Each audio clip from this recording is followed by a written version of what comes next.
Mayor Teddy duduk di dalam mobil dinas yang membawanya ke Istana Negara. Tatapan matanya tajam. Pikirannya sibuk mencerna undangan mendadak dari Presiden Prabowo. Sepanjang karir militernya, ia telah menjalankan berbagai misi penting, mulai dari operasi pemberantasan teroris hingga penyelamatan sandera di wilayah konflik. Namun, kali ini berbeda.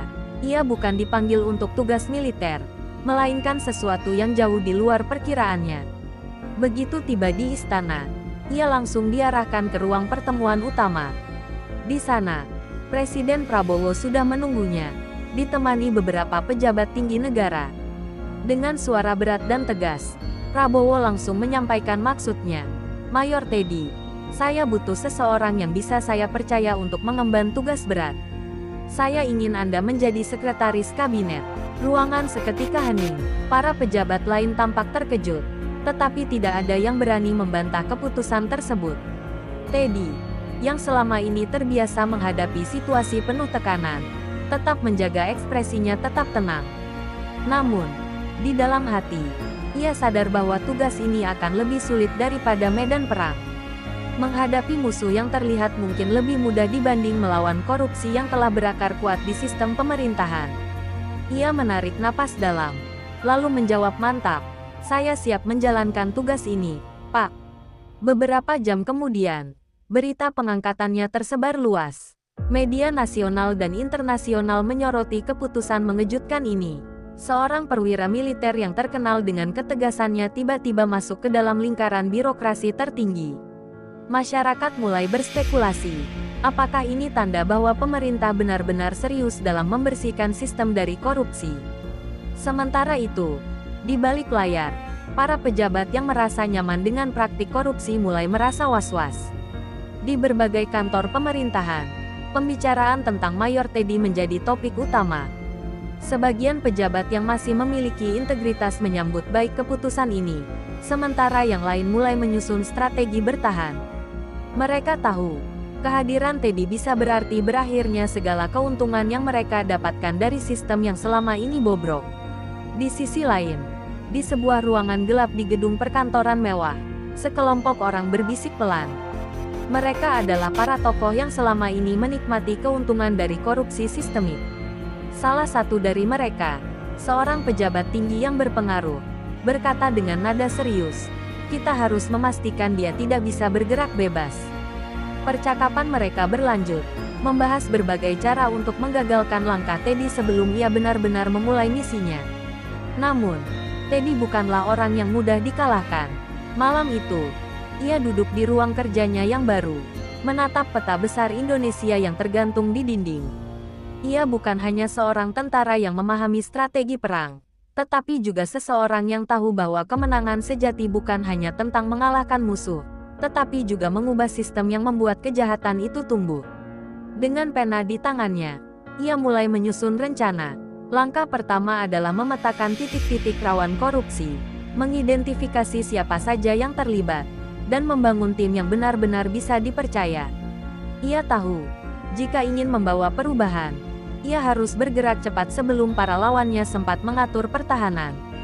Di luar istana, hujan turun deras, seakan menjadi pertanda bahwa badai besar akan segera melanda pemerintahan Indonesia. Namun, bagi Mayor Teddy, ini bukan peringatan untuk mundur. Sebaliknya, ini adalah panggilan untuk maju, untuk berperang dalam pertempuran yang lebih besar dari apapun yang pernah ia hadapi sebelumnya.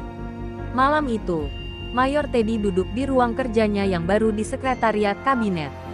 Ia menatap berkas-berkas yang tersusun rapi di mejanya, laporan tentang praktik pungli, proyek fiktif, dan pengadaan barang yang penuh markup. Semua ini adalah bukti nyata bahwa korupsi telah menjalar begitu dalam ke setiap lini pemerintahan. Ia sadar, jika ingin membersihkan negeri ini, ia tidak bisa hanya mengandalkan hukum semata. Ia butuh strategi perang. Keesokan paginya, ia menggelar rapat tertutup dengan para menteri dan pejabat tinggi. Tanpa basa-basi, ia membuka percakapan dengan nada tegas. "Saya tidak datang ke sini untuk bermain politik. Saya datang untuk memastikan bahwa pemerintahan ini bekerja untuk rakyat, bukan untuk kantong pribadi." Tatapan tajamnya menyapu ruangan. membuat beberapa pejabat menelan ludah. Beberapa mencoba tetap tenang, tetapi Teddy tahu siapa yang merasa terancam. Untuk langkah awal, ia mengumumkan pembentukan tim khusus anti korupsi, yang berisi orang-orang terpercaya dari Komisi Pemberantasan Korupsi KPK, Kejaksaan Agung, dan Intelijen Negara. Tim ini diberikan wewenang penuh untuk menyelidiki, mengaudit, dan menindak tanpa campur tangan politik. Setiap kementerian wajib bekerja sama, atau mereka akan berhadapan langsung dengan presiden. Tidak ada ruang bagi kompromi. Berita tentang tim khusus ini menyebar dengan cepat. Publik merespons dengan antusiasme tinggi. Media nasional berlomba-lomba meliput perkembangan ini. Sementara para pejabat yang selama ini bermain di wilayah abu-abu mulai cemas. Beberapa dari mereka mencoba mendekati Teddy dengan berbagai cara, menawarkan pertemuan pribadi, memberikan bantuan finansial, bahkan menggunakan dalih persahabatan lama. Namun, Teddy menolak semua itu. Ia tahu, sekali saja ia tergoda, maka ia akan menjadi bagian dari sistem yang ingin ia hancurkan. Di balik layar, beberapa oknum mulai merancang strategi untuk menjegalnya. Beberapa media mulai menyebarkan narasi bahwa Teddy terlalu agresif, tidak memahami birokrasi, dan akan membuat pemerintahan menjadi tidak stabil. Ada juga yang mulai menyebarkan isu bahwa Teddy memiliki agenda pribadi dan bukan sekadar ingin memberantas korupsi. Namun, semua itu tidak membuatnya goyah. Di sela kesibukannya, ia mengunjungi kantor-kantor pelayanan publik secara mendadak. Tanpa pemberitahuan, ia datang langsung ke loket-loket pengurusan izin, pajak, dan administrasi kependudukan. Hasilnya mengejutkan, masih banyak petugas yang meminta uang pelisin untuk mempercepat layanan. Dengan sigap, Teddy langsung mencopot kepala kantor yang terbukti terlibat. Tidak ada kompromi. Gerakan ini menjadi sinyal kuat bagi seluruh negeri. Pesan Teddy jelas, era korupsi dan pungli sudah berakhir. Namun, ini baru awal. Ia tahu, semakin jauh ia melangkah, semakin besar perlawanan yang akan ia hadapi. Namun, ia tidak takut. Bagi Teddy, ini bukan hanya tugas negara, ini adalah perang demi masa depan Indonesia. Beberapa minggu setelah peluncuran tim khusus anti korupsi, laporan awal mulai masuk ke meja mayor Teddy. Salah satu temuan paling mencolok berasal dari Kementerian Perdagangan, di mana ada indikasi kuat praktik suap dalam impor bahan pangan. Beberapa perusahaan tertentu selalu memenangkan tender dengan harga jauh di atas pasaran, sementara dokumen-dokumen penting hilang atau sengaja dipalsukan. Teddy tahu bahwa ini adalah kesempatan pertama untuk menunjukkan bahwa dia tidak main-main. Ia segera menginstruksikan timnya untuk melakukan operasi senyap. Dalam waktu singkat, bukti-bukti yang dikumpulkan semakin menguatkan dugaan korupsi ini. Transfer mencurigakan, komunikasi rahasia antara pejabat dan pengusaha, serta aliran dana ke rekening luar negeri. Semua ini mengarah pada seorang direktur jenderal di kementerian tersebut.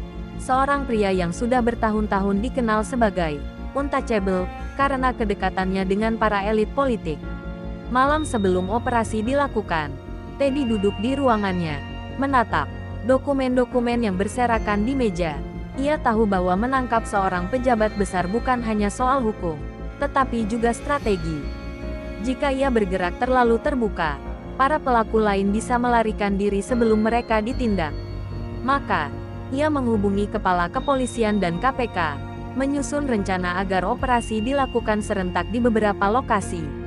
Tidak boleh ada kebocoran informasi. Keesokan harinya, berita besar mengguncang Indonesia. Direktur Jenderal Perdagangan ditangkap dalam operasi mendadak di kantornya.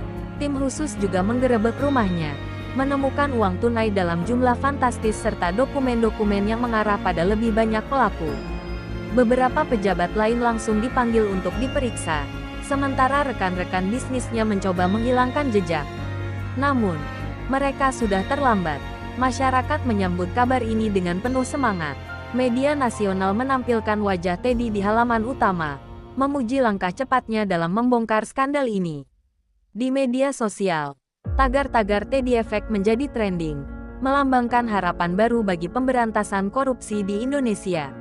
Namun, di balik sorotan positif ini, ada bayangan gelap yang mulai bergerak. Di sebuah pertemuan rahasia, sekelompok elit politik dan pengusaha yang merasa terancam mulai menyusun strategi balasan. Salah satu dari mereka, seorang pengusaha senior yang namanya disebut dalam penyelidikan, menggebrak meja dengan marah. "Kalau kita tidak menghentikan dia sekarang, kita semua akan jatuh satu persatu," katanya dengan suara tajam. Mereka pun mulai merancang berbagai cara untuk melemahkan Teddy, mulai dari tekanan politik, serangan media, hingga kemungkinan ancaman fisik. Sementara itu, Teddy tidak mengendurkan langkahnya. Ia tahu bahwa ini baru permulaan. Para pejabat yang masih korup akan berusaha melindungi diri, menggunakan segala cara untuk mempertahankan kekuasaan mereka. Namun, baginya, tidak ada jalan mundur. Perang ini harus dimenangkan, bukan hanya demi keadilan, tetapi juga demi kepercayaan rakyat kepada pemerintahan yang bersih. Di malam hari, ia berdiri di balkon kantornya, menatap cahaya kota Jakarta yang tidak pernah tidur. Angin malam berhembus sejuk, tetapi pikirannya tetap bergejolak. Ia sadar, semakin besar langkah yang diambilnya, semakin banyak musuh yang ia ciptakan. Namun, ia juga tahu satu hal, ia tidak akan pernah berhenti. Langkahnya baru dimulai, dan Indonesia akan segera melihat perubahan yang lebih besar lagi. Keberhasilan Mayor Teddy dalam mengungkap skandal besar di Kementerian Perdagangan membuat namanya semakin dikenal di seluruh negeri. Ia menjadi simbol perubahan, harapan baru bagi rakyat yang telah lama muak dengan korupsi. Namun, di balik pujian dan dukungan publik, ada kekuatan besar yang mulai bergerak untuk menjatuhkannya. Di sebuah ruangan tertutup di sebuah hotel mewah, sekelompok orang duduk melingkar.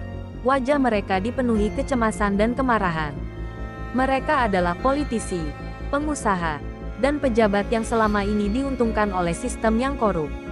Jika kita membiarkan dia terus seperti ini, kita semua akan jatuh satu persatu, ujar salah satu dari mereka dengan suara dingin. Rencana pun mulai disusun, bukan hanya untuk menghentikan Teddy, tetapi untuk menghancurkan reputasinya selamanya. Teddy mulai merasakan tekanan itu.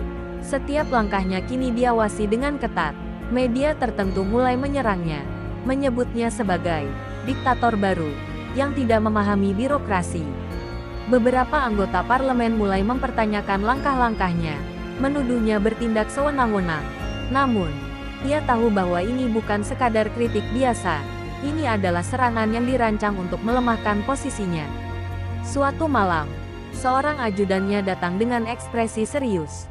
"Pak, ada sesuatu yang harus Anda lihat," katanya sambil menyerahkan sebuah laporan. Teddy membaca dengan seksama. Ternyata ada dugaan penyusup di dalam timnya sendiri. Seseorang telah membocorkan informasi rahasia ke pihak luar, membuat beberapa operasi terhambat. Ini bukan lagi hanya perlawanan dari luar, tetapi dari dalam lingkarannya sendiri. Ia segera mengadakan pertemuan rahasia dengan orang-orang yang paling ia percayai. "Kita sedang menghadapi musuh yang tidak terlihat," katanya dengan nada tegas. "Kita tidak bisa bergerak sembarangan. Jika ada yang berkhianat, kita harus menemukannya sebelum mereka merusak segalanya." Ia lalu membagi tugas, memastikan bahwa setiap informasi penting hanya diakses oleh segelintir orang yang benar-benar bisa dipercaya. Sementara itu, tekanan semakin meningkat. Beberapa perusahaan yang sebelumnya mendukung pemerintah tiba-tiba menarik diri dari proyek-proyek besar, menciptakan kesan bahwa kebijakan Teddy merusak ekonomi. Beberapa pejabat mulai berbalik arah, enggan bekerja sama dengannya karena takut menjadi target berikutnya. Di balik layar, lawan-lawannya semakin percaya diri bahwa mereka bisa menjatuhkannya. Namun, mereka meremehkan satu hal, Teddy bukanlah orang yang mudah dikalahkan. Dengan bantuan intelijen, ia mulai melacak siapa saja yang berada di balik serangan ini. Data demi data dikumpulkan, transaksi mencurigakan dianalisis, hingga akhirnya sebuah pola mulai terlihat. Ada jaringan kuat yang selama ini bergerak di balik layar, memastikan bahwa korupsi tetap hidup di pemerintahan. Pada hari yang telah ditentukan, Teddy menggelar pertemuan darurat dengan Presiden Prabowo. Ia mempresentasikan temuannya, nama-nama, bukti transaksi, dan rekaman komunikasi yang menunjukkan bagaimana kelompok ini bekerja. Presiden mendengarkan dengan saksama, lalu berkata dengan nada tegas, "Lanjutkan. Bersihkan mereka semua." Hari itu, Teddy menyadari bahwa ini bukan sekadar tugas biasa. Ini adalah perang besar yang harus ia menangkan. Dan ia tidak akan mundur. Tidak peduli seberapa kuat musuh yang ia hadapi. Pagi itu, Jakarta diguncang berita mengejutkan. Sebuah laporan anonim yang bocor ke media menyebutkan bahwa Mayor Teddy terlibat dalam penyalahgunaan wewenang. Dokumen yang belum terverifikasi itu mengklaim bahwa ia menerima dana rahasia dari pihak tertentu untuk menyerang lawan politiknya. Beberapa media yang sebelumnya menyerangnya kini memperbesar isu ini, menciptakan narasi bahwa Teddy bukan pahlawan, melainkan hanya pemain lain dalam permainan kekuasaan. Teddy membaca berita itu dengan ekspresi datar. Ia sudah menduga hal ini akan terjadi. Ini bukan hanya perang melawan korupsi, tapi juga perang informasi.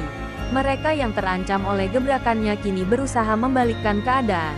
Namun, yang paling mengejutkan bukanlah fitnah itu sendiri, melainkan bagaimana beberapa pejabat yang sebelumnya mendukungnya mulai mengambil jarak.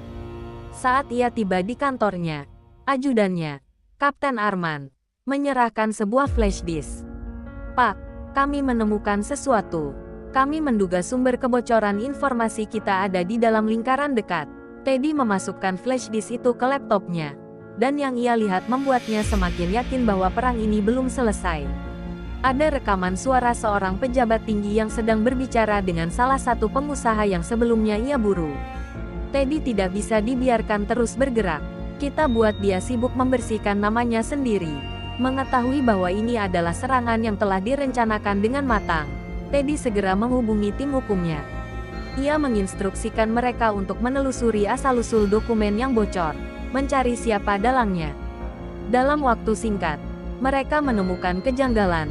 Dokumen yang ditampilkan media ternyata penuh rekayasa.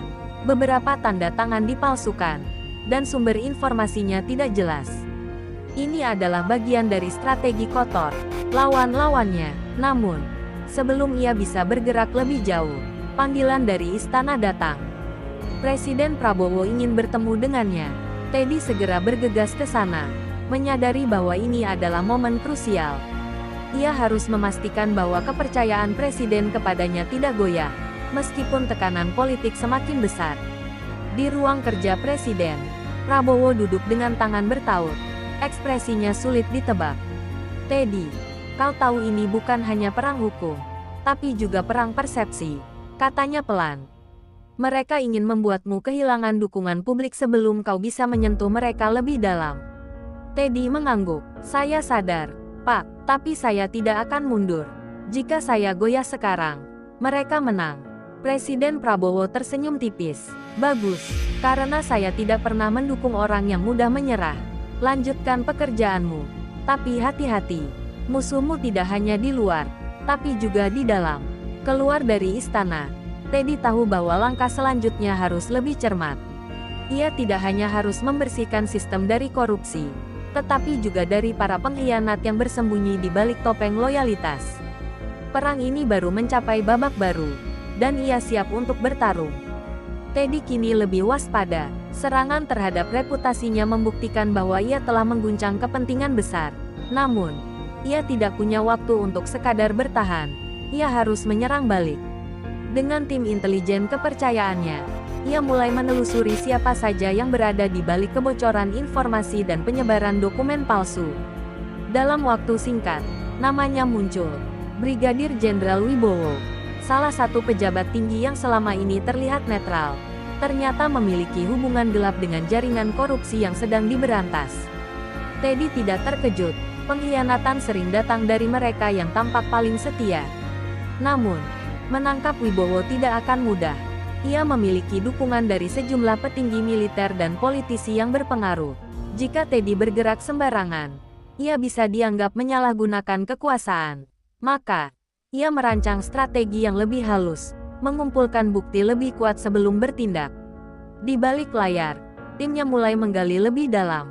Mereka menemukan transaksi mencurigakan yang mengalir ke rekening keluarga Wibowo, serta komunikasi rahasia yang membuktikan keterlibatannya dalam upaya menjatuhkan Teddy. Semua bukti ini dikumpulkan secara sistematis, memastikan bahwa ketika saatnya tiba, Tidak ada celah bagi Wibowo untuk menghindar. Sementara itu, Wibowo mulai merasakan tekanan. Beberapa koneksi bisnisnya mendadak diputus karena takut terseret. Media yang sebelumnya mendukungnya mulai diam, menyadari bahwa badai yang akan datang terlalu besar untuk diabaikan. Dalam kepanikan, Wibowo mencoba melakukan perlawanan terakhir, menghubungi orang-orang berpengaruh untuk melindunginya. Namun, Teddy sudah lebih dulu bergerak. Dengan koordinasi cepat, timnya bekerja sama dengan KPK dan Kejaksaan Agung untuk menyusun operasi penangkapan. Pada malam yang telah ditentukan, tim gabungan bergerak ke kediaman Wibowo. Tanpa perlawanan berarti, jenderal itu dibawa ke markas penyelidikan. Keesokan harinya, berita penangkapannya menjadi viral di seluruh negeri. Penangkapan Wibowo mengirimkan pesan kuat, tidak ada yang kebal hukum, bahkan mereka yang memiliki pangkat tinggi. Namun, Teddy tahu ini belum selesai. Musuhnya bukan hanya satu orang, melainkan sebuah jaringan yang telah berakar selama bertahun-tahun. Ia harus terus bergerak, karena semakin dalam ia menggali, semakin besar perlawanan yang akan muncul. Saat malam tiba, Teddy duduk di ruang kantornya, menatap peta yang dipenuhi garis merah, menghubungkan nama-nama yang masih harus ia kejar. Perang ini belum berakhir. Ia menarik napas dalam, bersiap untuk babak selanjutnya. Indonesia harus bersih, tidak peduli seberapa besar harga yang harus dibayar. Penangkapan Brigadir Jenderal Wibowo mengguncang elit pemerintahan dan militer. Banyak yang mulai khawatir bahwa mereka akan menjadi target berikutnya. Di media, muncul narasi baru, ada yang memuji langkah berani Teddy, tetapi ada pula yang menyebutnya sebagai ancaman bagi stabilitas negara. Namun, Teddy tak gentar. Ia tahu bahwa korupsi bukan hanya tentang individu, tetapi sistem yang telah mengakar selama puluhan tahun. Jika ia ingin benar-benar membersihkan Indonesia, ia harus menghancurkan jaringan ini sampai ke akarnya. Dengan timnya, ia mulai merancang langkah berikutnya, menargetkan para pelaku yang berada di balik layar, orang-orang yang selama ini tak tersentuh. Saat penyelidikan semakin dalam, mereka menemukan fakta mengejutkan. Ada aliran dana gelap yang mengarah ke luar negeri, menghubungkan beberapa politisi senior dengan jaringan keuangan internasional. Ini bukan sekadar kasus korupsi biasa, ini adalah konspirasi besar yang melibatkan banyak pihak, dari pejabat pemerintahan hingga pengusaha kelas kakap. Di saat yang sama, ancaman terhadap dirinya semakin nyata. Suatu malam, sebuah kendaraan yang diduga dikendalikan oleh pihak tak dikenal mencoba menabrak mobil dinasnya. Beruntung, pengawalnya bereaksi cepat dan berhasil menghindarkan Teddy dari bahaya. Ini adalah peringatan, pesan bahwa mereka yang merasa terancam tidak akan tinggal diam. Namun, bagi Teddy, ini hanya menambah tekadnya. Jika musuhnya mulai menggunakan cara-cara kotor, itu berarti ia berada di jalur yang benar. Ia meningkatkan pengamanan, memastikan bahwa setiap pergerakannya tetap rahasia. Di sisi lain, ia juga mempercepat operasi pembersihan. Tidak ada waktu untuk ragu-ragu. Presiden Prabowo kembali memanggilnya ke istana. Kali ini, ekspresi presiden lebih serius dari biasanya. "Teddy, kau sudah mengguncang mereka cukup keras," katanya pelan. "Tapi ingat, semakin dalam kau melangkah, semakin besar risikonya. Kau harus siap menghadapi konsekuensinya." Teddy menatap presiden dengan mata penuh keyakinan. "Saya sudah siap, Pak. Ini bukan hanya tugas. Ini tanggung jawab saya untuk negara." Malam itu, di kantornya, ia menatap daftar nama yang harus ditindaklanjuti. Setiap nama dalam daftar itu adalah bagian dari masalah yang harus diselesaikan. Ia menghela napas panjang, menyadari bahwa perang ini belum mencapai puncaknya.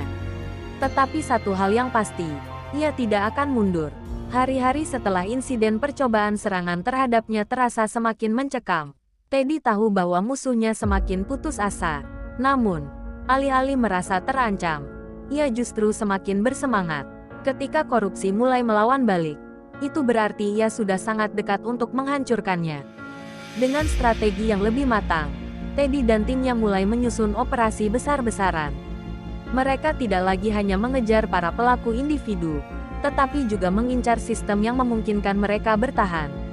Salah satu fokus utama adalah reformasi birokrasi di sektor-sektor vital seperti perpajakan, bea cukai, dan pengadaan barang negara. Namun, tidak semua pihak senang dengan langkah ini. Di belakang layar, sekelompok elit politik dan bisnis mulai menggalang kekuatan untuk melawan. Mereka mengendalikan media, menyebarkan narasi bahwa Teddy telah melampaui batas. Bahkan ada yang menuduhnya mengincar kekuasaan lebih tinggi. Tapi rakyat tidak mudah terprovokasi. Kepercayaan terhadap Teddy semakin kuat setelah serangkaian kasus besar berhasil diungkap. Di tengah situasi yang semakin panas, Teddy mendapatkan informasi dari salah satu informannya. Ada rencana untuk menjatuhkannya melalui skandal rekayasa. Seseorang dari lingkaran dalam pemerintah telah disuap untuk membuat laporan palsu yang akan menghancurkan kredibilitasnya. Jika laporan itu sampai ke publik sebelum ia bisa membuktikan kebenarannya, maka segalanya bisa berantakan. Tidak ingin mengambil risiko, Teddy bergerak cepat. Dengan bantuan intelijen, ia melacak aliran uang yang digunakan untuk membayar saksi palsu dan menemukan bahwa semuanya mengarah ke seorang tokoh politik ternama. Dalam sebuah langkah mengejutkan, Teddy mengadakan konferensi pers mendadak, membongkar skenario jebakan yang telah dirancang untuk menjatuhkannya. Publik kembali berpihak padanya. Skandal rekayasa itu justru menjadi senjata makan tuan bagi para pelaku. Beberapa politisi yang terlibat dalam konspirasi ini dipaksa mundur, dan beberapa di antaranya bahkan menghadapi tuntutan hukum. Teddy kembali membuktikan bahwa ia bukan sekadar pemburu koruptor biasa, ia adalah sosok yang sulit ditumbangkan. Di dalam ruang kerjanya, Teddy menatap laporan terakhir yang diserahkan oleh timnya. Gelombang besar telah ia ciptakan, tetapi perang ini masih jauh dari selesai. Ia tahu bahwa semakin dalam ia masuk ke akar masalah, semakin besar risiko yang ia hadapi. Tapi satu hal yang pasti, Indonesia tidak akan lagi menjadi surga bagi para perampok uang rakyat. Malam itu, ia berdiri di balkon kantornya, menatap langit Jakarta yang masih terang dengan lampu-lampu kota. Di balik semua ancaman dan tekanan, ia merasakan sesuatu yang berbeda kali ini, sebuah harapan bahwa perubahan yang ia perjuangkan benar-benar bisa terjadi. Pagi itu, Jakarta masih diselimuti kabut tipis ketika Teddy memasuki kantornya. Di tangannya, terdapat dokumen tebal yang berisi daftar nama dan laporan investigasi terbaru. Operasi besar-besaran yang ia pimpin telah mengguncang para koruptor, tetapi ia tahu bahwa perjuangan ini belum selesai. Di layar monitornya, data menunjukkan sesuatu yang mencurigakan. Ada transaksi dalam jumlah besar yang mengalir ke luar negeri melalui jaringan perusahaan fiktif. Setelah ditelusuri lebih dalam, terungkap bahwa ada pengkhianatan lain dalam sistem. Beberapa pejabat yang sebelumnya berjanji untuk mendukung reformasi ternyata diam-diam menyelamatkan diri dengan membawa kabur uang haram mereka. Teddy segera menghubungi Presiden Prabowo. "Pak, kita harus bertindak cepat sebelum mereka melarikan diri," katanya dengan nada tegas. Presiden mengangguk dari seberang layar. "Siapkan operasi besar. Kali ini, kita tidak boleh memberi mereka celah untuk kabur." Sore itu, tim gabungan KPK, kepolisian, dan kejaksaan bergerak serentak di beberapa titik strategis. Sejumlah politisi dan pengusaha ternama yang selama ini bersembunyi di balik sistem akhirnya dicinduk. Beberapa dari mereka bahkan berusaha melawan, tetapi tidak ada tempat yang cukup aman untuk bersembunyi dari keadilan. Namun, di tengah keberhasilan ini, muncul kabar yang mengejutkan. Seorang tokoh berpengaruh yang selama ini dianggap bersih ternyata terlibat dalam jaringan korupsi. Teddy menatap namanya di layar dengan ekspresi tak percaya. Jika ini benar, maka ini akan menjadi skandal terbesar dalam sejarah pemerintahan. Publik mulai bergejolak, media berlomba-lomba mengungkap fakta-fakta baru. Tekanan politik semakin besar, tetapi Teddy tetap pada pendiriannya. Tidak ada yang kebal hukum. Ia mempersiapkan bukti dengan hati-hati, memastikan bahwa keadilan ditegakkan tanpa ada celah bagi manipulasi. Di tengah hiruk-pikuk itu, seseorang menghubunginya secara anonim. "Berhenti sekarang, atau kau akan menyesal." Suara di telepon terdengar dingin. Ancaman itu hanya membuat Teddy semakin yakin bahwa ia berada di jalur yang benar. Ia tahu bahwa semakin besar perubahan yang ia bawa, semakin banyak musuh yang ingin menghentikannya. Malam itu, ia berdiri di depan jendela kantornya, menatap Jakarta yang masih sibuk di bawahnya. Perang ini mungkin tidak akan pernah benar-benar berakhir. Tetapi satu hal yang pasti, ia telah membuka jalan bagi perubahan yang tidak bisa dihentikan. Teddy menghela napas panjang, lalu mengambil teleponnya. Kita lanjutkan, katanya tegas. Babak baru telah dimulai, dan ia siap menghadapi apapun yang akan datang. Malam itu, hujan deras mengguyur Jakarta. Teddy duduk di ruangannya, memeriksa laporan terbaru dari tim investigasi. Operasi besar yang ia jalankan telah menangkap banyak tokoh berpengaruh. Tetapi yang paling menggemparkan adalah terungkapnya seorang menteri senior yang menjadi dalang di balik jaringan korupsi terbesar di pemerintahan. Berita ini segera menjadi perbincangan nasional. Rakyat marah. Demonstrasi terjadi di berbagai daerah menuntut pembersihan menyeluruh. Teddy tahu bahwa ini adalah momen krusial. Jika ia berhasil menuntaskan kasus ini, maka sistem yang busuk selama bertahun-tahun akan mulai runtuh. Namun, ia juga sadar bahwa lawannya tidak akan menyerah begitu saja. Beberapa jam setelah pengumuman investigasi, seorang saksi kunci ditemukan tewas dalam keadaan mencurigakan. Ini adalah peringatan bahwa mereka yang berada di balik kejahatan ini masih memiliki kekuatan untuk bermain kotor. Teddy segera menginstruksikan perlindungan ketat bagi saksi-saksi lainnya, memastikan tidak ada lagi yang bisa dibungkam. Sementara itu, tekanan politik semakin besar. Beberapa pihak berusaha menggiring opini bahwa pembersihan ini hanya akal-akalan untuk melemahkan kelompok tertentu. Namun, bukti yang telah dikumpulkan terlalu kuat untuk dibantah. Teddy tahu bahwa satu-satunya cara untuk menang adalah terus maju tanpa ragu. Di tengah situasi yang semakin memanas, Presiden Prabowo kembali mengadakan pertemuan darurat. Teddy, kau sudah melakukan sesuatu yang belum pernah dilakukan sebelumnya, kata Presiden dengan nada bangga. Tapi kita harus memastikan bahwa setelah ini, sistem benar-benar berubah, bukan hanya mengganti pemain lama dengan yang baru.